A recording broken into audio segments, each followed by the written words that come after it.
지금 매 예배 때마다 믿음에 대해서 말씀을 나누고 있습니다. 새벽에는 강세환 목사님이 믿음에 대한 말씀을 전하고 있고요. 또 주일에는 제가 믿음에 대한 말씀을 나누고 있습니다.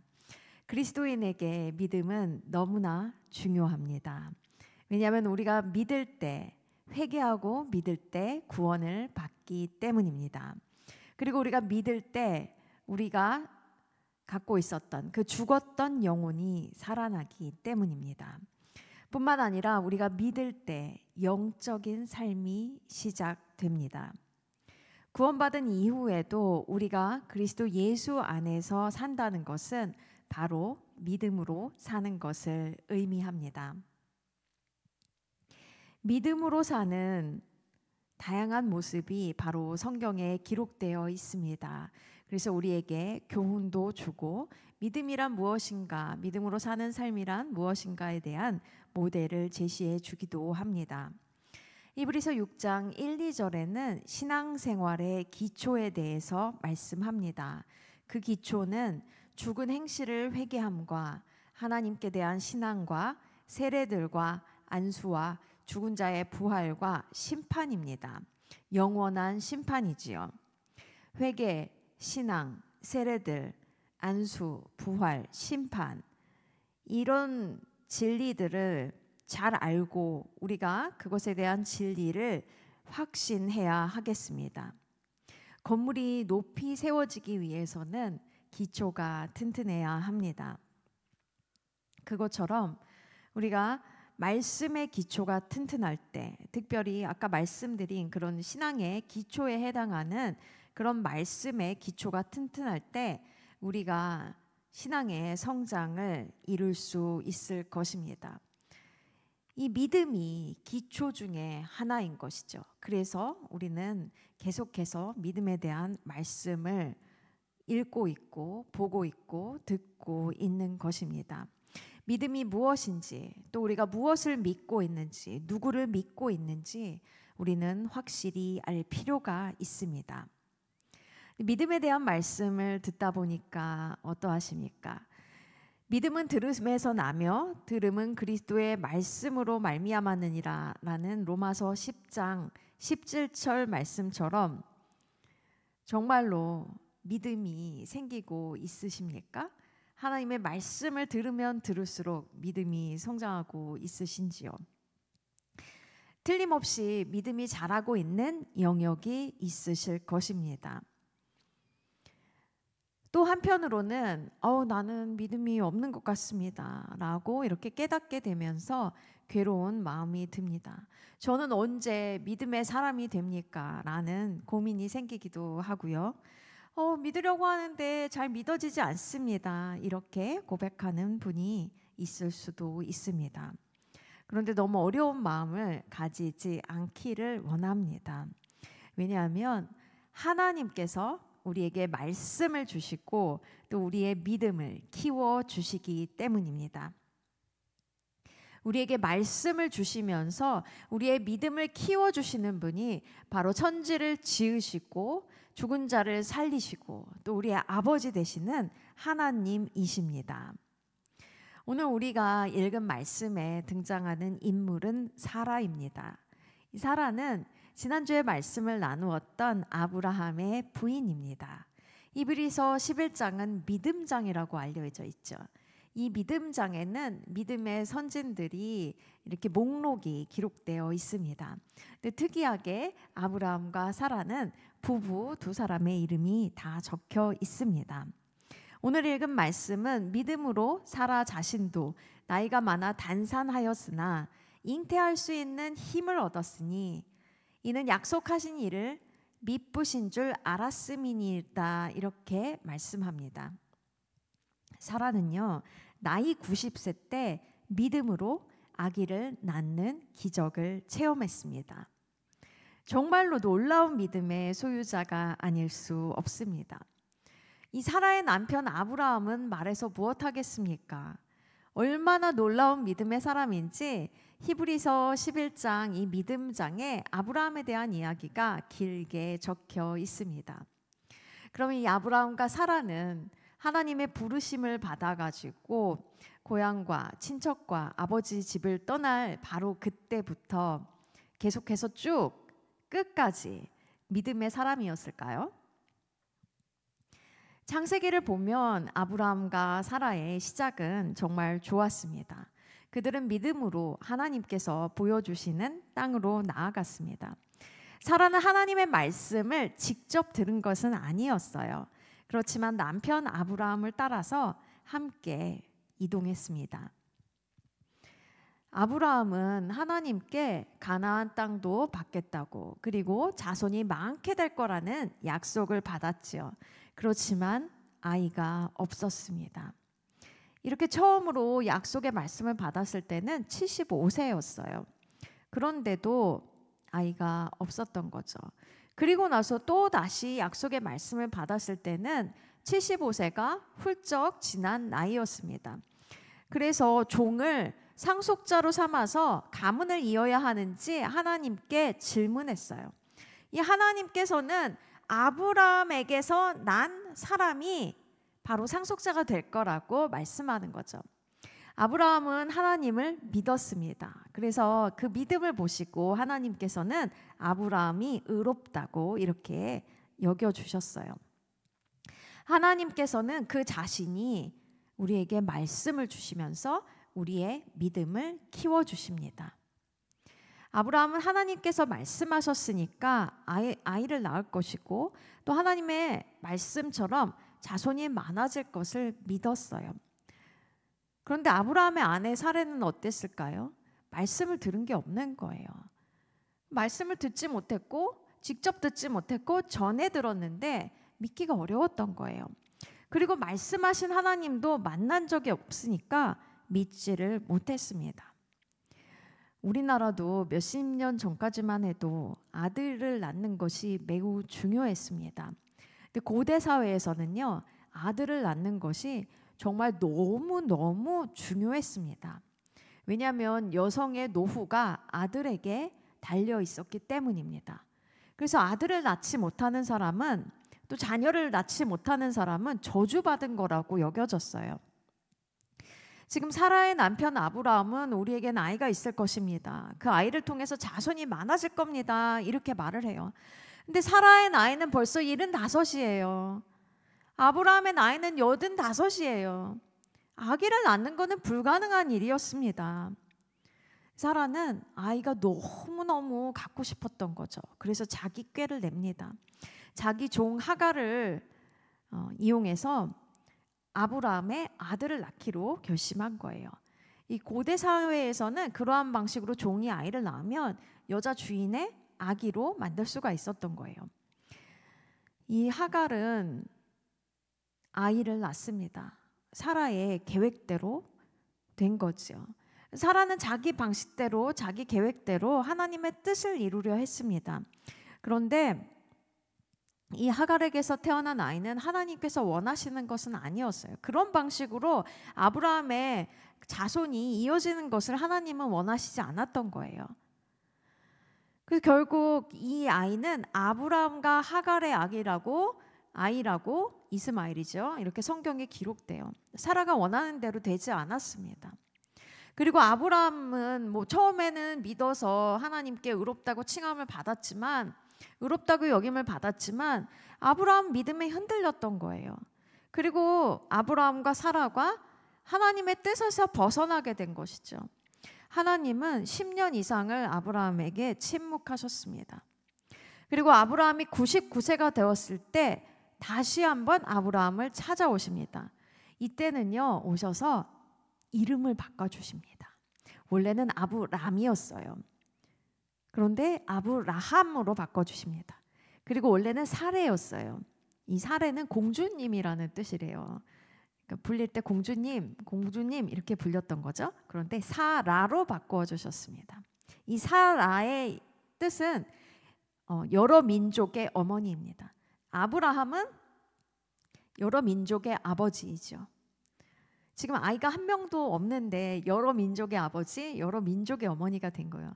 이 사라를 부르려면 여러 민족의 어머니님 이렇게 되는 거죠. 어머니 이렇게 부르는 거고, 아브라함은 여러 민족의 아버지 이렇게 불리게 됐다는 거죠. 아이는 한 명도 없는데 여러 민족의 아버지, 여러 민족의 어머니라니 얼마나 듣기 민망했을까요? 그렇지만 그런 이름을 들을 때마다 어땠을까요? 처음에는 민망하기만 했지만 시간이 지날수록 여러 민족의 아버지 되지 못할 이유가 뭐가 있지? 여러 민족의 어머니가 되지 못할 이유는 뭐가 있지? 이런 생각이 들었을 것입니다. 하나님께서는 조금씩 믿음을 키워나가게 해주시는 것이죠. 그리고 아브라함이 여전히 99세였을 때 하나님께서는 아브라함의 집을 방문하셨습니다. 아브라함은 여호와 하나님과 천사들을 극진히 대접했어요.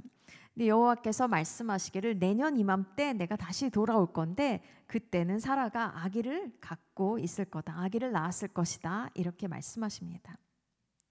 사라는요, 자기 그 손님 접대를 위해서 음식도 만들고 다 준비는 했지만 앞에 나오진 않았어요. 그때는 고대 사회니까 장막에 살았거든요. 이 장막집에서, 장막 뒤에서 그 말을 들은 거죠. 그러면서 웃었습니다. 꿈에도 기다리던 아이를 갖게 될 거라는 소식에 기뻐서 웃었을까요? 아닙니다. 사라의 나이 89세, 세상에 말이 되나? 이런 생각이 들어서 쓴 웃음을 지은 것이죠. 하나님께서는 왜 웃었냐고 물으셨습니다. 아니, 장막 바깥에 있는 분이 내가 웃었는지 어떻게 아시지? 소리는 낸 것도 아닌데? 이런 생각이 들었겠죠. 깜짝 놀라서 저는 웃지 않았습니다. 이렇게 거짓말을 합니다. 그러자 하나님께서는 다시 한번 아브라함에게 말씀합니다. 사라가 왜 웃으며 이르기를 내가 늙었거늘 어떻게 아들을 낳으리요 하느냐. 여호와께 능하지 못한 일이 있겠느냐. 기한이 이를 때 내가 내게로 돌아오리니 사라에게 아들이 있으리라. 아멘. 사라는 이 말을 장막 뒤에서 다시 한번 듣습니다. 그렇습니다. 하나님께서는 우리에게 말씀을 주시면서 우리의 믿음을 키워 주십니다. 그랬으면 얌전히 다들 그런가? 이러면서 기도하고 이러면 얼마나 좋겠어요. 그런데 매우 당황스러운 사건이 이어집니다. 이 아비멜렉이라고 하는 그랄 왕이 있었어요. 그런데 이 그랄 왕 아비멜렉이 사라를 데려다가 부인으로 만듭니다. 이 아비멜렉은요, 아브라함이 말하는 걸 들었어요. 뭐라고 말했냐면 사라는 저의 여동생입니다. 그래서 사라가 아브라함의 부인이라는 것을 꿈에도 몰랐던 것이죠. 그래서 자기 부인으로 만드는 거예요. 이 성경에 보면은요, 사라가 굉장히 아름다웠다고 그렇게 기록되어 있었습니다. 그 첫 번째 기록은 사라가 65세 때의 기록이에요. 65세면 요즘의 그 아름다움하고는 좀 기준이 달랐겠죠. 그 고대 사회의 그 뭐 조각품이나 이런 걸 보면은 미인이라고 굉장히 이렇게 나온 사람들이 자녀를 많이 낳을 수 있는 그런 모습으로 그려지잖아요. 그러니까 이 연구하시는 학자들은 이 사라가 아름다웠다고 하는 것은 현대적인 기준이라기보다는 고대 사회의 기준에 맞고 기품 있는 그런 어른 여성의 모습이었을 것이다. 뭐 이렇게 얘기를 하더라고요. 어쨌거나 사라는 뭐 65세 때도 아름다웠고 계속해서 아름다운 모습이었기 때문에 사람들이 데려다가 부인으로 삼기를 원했는데 문제는 아브라함의 부인이었는데 그걸 모르고 그랬다는 거죠. 그럼 하나님의 뜻은 무엇이었습니까? 이 아브라함과 사라 사이에서 태어난 아이가 바로 가문을 잇고 큰 민족을 이루기를 원하셨던 거예요. 그러니까 이 혈통이 더럽혀지면 안 되잖아요. 그때는 유전자 검사도 없으니까 누구인지 모르면 안 되는 상황이니까 이 사라를 부인으로 삼은 아비멜렉에게 나타나십니다. 꿈에 나타나서 책망을 하시는 거예요. 아비멜렉은 깜짝 놀라는 거죠. 그래가지고 사라를 아브라함에게 다시 돌려보냅니다. 그러면서 하나님께서 하신 일이 무엇이냐면 아비멜렉 집안에 태문을 닫으신 거예요. 태를 다 닫아버리신 거예요. 아이를 낳지 못하게 되는 거예요. 잉태하지 못할 수도 있고 아이를 낳지 못할 수도 있고 여러 가지 일들이 벌어지니까 그런 상황 가운데서 사라가 무엇을 보았을까요? 무엇을 깨닫게 되었을까요? 이렇게 태문을 닫으시는 하나님이라면 태문을 여시는 것도 가능하신 분이겠다라는 생각이 들지 않았을까요? 멀쩡히 아이를 낳을 수 있는 여자들이 아이를 낳을 수 없다면 이미 아이를 낳을 수 없는 여자도 아이를 낳을 수 있을 것이다. 이런 믿음이 생겼을 것입니다. 하나님께서는 모든 상황 속에서 우리가 믿음이 성장할 수 있도록 도와주십니다. 이 사라의 남편 아브라함도 처음부터 커다란 믿음을 가졌던 것이 아닙니다. 하나님 자신은 믿었지만 구체적인 이 말씀들에 대해서는요, 하나님께서 계속 믿음을 키워나가셔서 믿음을 갖게 된 거예요. 하갈에게서 아이를 낳는다거나 사례를 다른 사람에게 보내는 실수를 한 것만 봐도 우리는 알 수 있는 것이죠. 하나님께서는 말씀을 주시고 또 믿음을 키워주시는 분이십니다. 아브라함과 사라의 믿음만 키워주신 것이 아니라 바로 오늘 우리의 믿음도 키워주십니다. 때로는 우리가 겪는 일이 힘들고 어렵다고 느낄 때가 있을 것입니다. 다른 사람은 다 형통하게 사는 것 같은데 나는 왜 사방이 막힌 것 같을까요? 그리고 나는 왜 돌아가기만 하는 것 같을까요? 모든 것이 다 느릿느릿 진행되는 것 같습니다. 이렇게 생각할 때가 있어요. 바로 그때가 하나님께서 우리에게 말씀하시기를 원한다는 것을 우리가 믿기를 원합니다. 바로 그때가 하나님께서 우리의 믿음을 키워가시는 때라는 것을 믿기를 원합니다. 어렵고 힘들 때 원망하고 불평하고 회피하지 않기를 원합니다. 오히려 하나님의 말씀을 갈망하면서 성경을 통해서 하나님의 말씀 듣기를 원하면서 하나님 앞에 나아가는 저와 여러분이 되기를 원합니다. 기도 가운데 주님의 음성을 듣기를 원하면서 성경책이 우리 가운데 깨달아지는 은혜가 있기를 원하면서 하나님 앞에 나아가는 저와 여러분이 되기를 축복합니다. 그럴 때 그 말씀을 통해서 우리 가운데 비춰주시는 빛을 통해서 주님께서 주시는 그 믿음을 통해서 우리의 믿음이 자라납니다. 그렇게 하시는 하나님을 만나는 저와 여러분이 되시기를 축복합니다.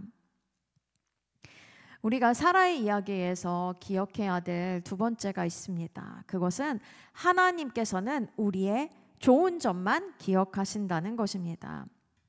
아브라함과 사라는 믿음의 길에서 실수했습니다. 그런데 이 아브라함과 사라가 있었던 시대로부터 2000년이 지난 다음에 히브리서를 적은 히브리서 기자는 아브라함과 사라의 믿음의 행보만 성경책에 기록했습니다. 여러분, 그것이 바로 하나님 아버지의 마음이에요. 창세기하고 히브리서하고 왜 이렇게 달라? 왜냐하면 하나님 아버지께서는 우리의 좋은 것만 기억하시는 분이시기 때문입니다. 실수는 다 잊어버리시고 믿음으로 행동한 것만 기억하신다는 거예요. 우리가 회개한 죄에 대해서 하나님께서는 등 뒤로 던져버리고 전혀 기억하지 않으시는 분이시라는 것입니다. 우리가 믿음의 길을 걷다가 때로는 내 생각과 내 방식대로 하면서 그 하나님의 뜻이 이루어지는 것을 지연시킬 때가 있습니다. 또 실수와 실패를 거듭할 때도 있습니다. 어떨 때는 실수하고 실패한 그 기억 때문에 두려워서 아무것도 하지 못하고 멈추어서 있을지도 모르겠습니다. 우리가 절대적으로 기억하기를 원합니다. 하나님께서는 우리의 죄와 실수와 실패를 기억하시는 분이 아닙니다. 우리의 좋은 것을 기억하시고 우리의 믿음의 행보만을 기억하십니다. 따라서 우리는 멈추지 않고 다시 힘을 얻어 일어나서 믿음의 길을 걸어가야 하겠습니다. 하나님의 약속의 말씀을 믿고 끝까지 걸어나가는 저와 여러분이 되기를 원합니다. 또 하나님 자신, 그 약속하신 것을 이루시는 하나님 자신을 믿고 붙잡고 바라보면서 그렇게 걸어나가는 저와 여러분이 되기를, 용기를 내는 저와 여러분이 되기를 예수님의 이름으로 축복합니다. 이 사라 이야기에서 제가 굉장히 감동받고 이번에 가장 도전받은 파트가 바로 이 세 번째 파트예요. 혼자만 믿지 말고 함께 믿어야 한다는 것입니다. 이 믿음이 나만의 것이 아니라 우리가 같이 공동체적으로 믿는 것으로 나아가야 한다는 거예요. 이 아브라함이 믿었다고 이삭이 태어나지 않았습니다. 아브라함과 사라가 함께 믿었을 때 이삭이 태어났습니다. 둘 다 믿었을 때 아브라함의 나이는 100세, 그리고 사라의 나이는 90세에 가까웠어요. 90세였어요. 아기가 생겼을 때는 99세, 89세였겠죠. 이 100세, 90세의 나이에 아기를 받는 기적을 체험한 거예요. 아기가 태어나는 기적을 받았다는 거예요. 이 아기는 혼자만의 사건이 아니잖아요. 가족의 일이에요. 부부의 일이란 말입니다. 그러니까 혼자 믿어서 된 게 아니고 부부가 같이 믿을 때 이 아기에 대한 약속이 이루어졌다는 것입니다. 이것은 우리에게도 적용됩니다. 하나님의 말씀이 나 자신의 개인적인 것에 해당된다. 그럴 때는 혼자만의 믿음이 있어도 하나님이 주신 말씀에 나의 믿음을 합하여도 이루어지겠죠. 그런데 여러 사람에게 해당되는 말씀이라면 이 모두의 믿음이 하나가 되어야 하는 것입니다. 그때 비로소 말씀이 이루어지는 것입니다. 부부에 대한 말씀, 부부가 같이 믿어야 돼요. 가족 전체에 대한 말씀이라면 가족 구성원이 믿어야 하는 것입니다. 이 만 14세는 청소년이 되는 나이입니다. 근데 이제 사회에서 어린아이가 아닌데 하나님 앞에서도 어린아이가 아니에요. 다니엘이 포로로 잡혀갔을 때 청소년이었대요. 근데 이 다니엘의 결단을 들으시고 다니엘에게 응답하십니다. 하나님께서 다니엘을 어린아이로 보신 것이 아니에요. 그 청소년으로서 하나의 의사결정을 내릴 수 있고 믿음을 발휘할 수 있는 사람으로 보셨다는 것입니다. 저희도 그런 경험을 한 적이 있어요. 저희 애가 만 14세가 되었을 때 일입니다. 저희 가족이 갑자기 이사를 해야 하는 상황이 되었어요. 뭐 여러 가지 스토리가 있지만 저희는 그때 당시에 이제 홍대 부근에 살았고 그 지역 가운데 교회를 또 세워야 되겠다 이렇게 생각을 해서 막 그 기도하면서 걸어 다니고 그랬죠. 그런데 하나님께서 이쪽 동네로 수유동으로 인도를 해주시는 거예요. 그러니까 이사를 해야 되잖아요. 근데 이사 날도 정해지고 이삿짐 센터도 예약을 했습니다. 그런데 이삿날 일주일 전까지 어느 집을 가야 되는지 결정을 할 수가 없는 거예요. 보는 집마다 이건 이래서 아니고 그쪽에서도 안 된다고 그러고 뭐가 안 맞고 계속 안 되기만 하는 거였습니다. 물론 강 목사님과 저는 열심히 기도했습니다. 그런데 계속해서 안 되는 거예요. 근데 우리가 집이 아직도 정해지지 않았다. 이렇게 저희 애랑 또 말을 하고 기도해야 된다 이렇게 말했는데 저희 애는 그냥 그렇게 크게 반응이 있진 않았습니다. 그런데 어느 날 밤에 기도 소리가 들리는 거예요. 그 제가 자다가 깼어요. 근데 저희 애가 막 열심히 기도를 하고 있는 것이에요. 그러더니 아침이 되더니 저희에게 하나님께서 집을 주시겠다는 믿음이 생겼습니다. 이렇게 고백을 하는 거예요. 그렇구나. 감사하다. 이러고서 저희가 또 잽싸게 집을 알아봤죠. 그랬더니 전에는 보이지 않았던 집이 딱 나오게 됐고 곧바로 계약을 하고 이사를 하게 되었습니다. 가족 구성원이 믿음으로 하나가 되었을 때, 다 같이 믿었을 때 일이 이루어졌다는 것입니다. 여러분 이제 이사를 앞두고 있는 가정이 있는 줄로 아는데요. 가족이 같이 기도하시면서 같이 믿음을 발휘하시기를 권면을 드립니다. 이 성경은요, 우리에게 합심하여 기도하라고 말씀합니다. 한 뜻을 놓고, 하나님의 뜻이겠죠? 그것을 놓고 마음을 합하여서 기도하라는 것입니다. 같이 믿어야 되는 거예요. 그리고 같이 기도해야 하는 것입니다. 이 가족적인 차원에서 함께 기도해야 되는 것들을 같이 기도하는 저희 가정, 여러분의 가정이 되기를 원합니다. 다 가족 중에 딴 사람이 왜 기도하지 않느냐 이렇게 말할 것도 없어요. 믿음의 말을 선포하는 거예요. 하나님이 주신 뜻을 선포하는 거예요. 우리는 좋은 집을 구할 것입니다. 혹은 뭐 믿지 않는 사람들이 있으면은 그 사람이 믿게 될 것입니다. 이렇게 말을 하는 것입니다. 그리고 기도하는 것이죠. 그 말이 너와 내 집이 구원을 얻으리라는 말씀이 있기 때문에 그 사람은 구원을 얻게 될 것입니다. 라고 이야기를 할 때 그 말을 들은 사람의 마음 가운데 믿음의 씨앗이 심겨지는 거예요. 그리고 함께 기도할 수 있게 되는 것입니다. 따라서 우리는 믿게 될 것입니다. 이렇게 기도해야 되는 거예요. 집이 생기게 될 것입니다. 어떤 친구는 진로를 잘 발견해서 하나님이 원하시는 길로 잘 갈 것입니다. 이렇게 함께 말하고 함께 믿고 함께 기도해야 하겠습니다. 지금 우리 교회에서도요, 매주 그 카톡방에 예배 순서와 함께 기도 제목을 올려드립니다. 왜 올려드릴까요? 우리가 함께 믿고 함께 기도해야 하기 때문입니다. 마음을 합해서 기도해야 되는 것이기 때문이에요. 교회에 대한 기도 제목도 있고 선교사님에 대한 기도 제목도 있고 가정에 대한 기도 제목도 있습니다. 같은 마음으로 기도해야 되는 거예요. 이 같은 믿음으로 기도해야 되는 것입니다. 특히 또 선교사님 지금 예배를 시작하셨고 사람들이 옵니다. 그리고 또 한국어 교육도 시작하고 있고 또 옛날 제자들도 만나면서 신방하시면서 다시금 믿음을 회복하도록 도전하고 계시는데요. 처음 그 시작하는 일이 기도가 당연히 많이 필요하겠죠. 주님이 기뻐하시는 것입니다. 그래서 우리가 함께 마음을 합해서 기도해야 하는 것입니다. 우리 지금 이 교회는 어떻습니까? 지금 여러 가지 사정상 온라인으로 예배드리시는 분들도 있고 우리 더 많은 사람이 있어야 돼요. 왜냐하면 교회는 지속적으로 성장해 나가는 것이 주님의 뜻이기 때문입니다. 질적인 성장을 이루면서 또 양적인 성장도 이루어야 되는 거예요. 그러면 우리 교회에 더 많은 사람이 와서 예수님을 믿고 성장해 나가는 일이 있어야 되겠죠. 새로운 사람들이 와야 하는 것입니다. 하나님의 뜻에 맞는 기도 제목이에요. 근데 목사님들만 기도한다던가 통역만 기도한다던가 그것이 아니라는 거예요. 우리가 한 마음으로 그것이 주님께서 원하시는 일이니까 주님께서 꼭 이루어 주실 거라는 것을 믿고 기도하는 것입니다. 하나의 믿음이 되어서 기도할 때 우리가 보게 될 것입니다. 국가를 위해서도 마찬가지예요.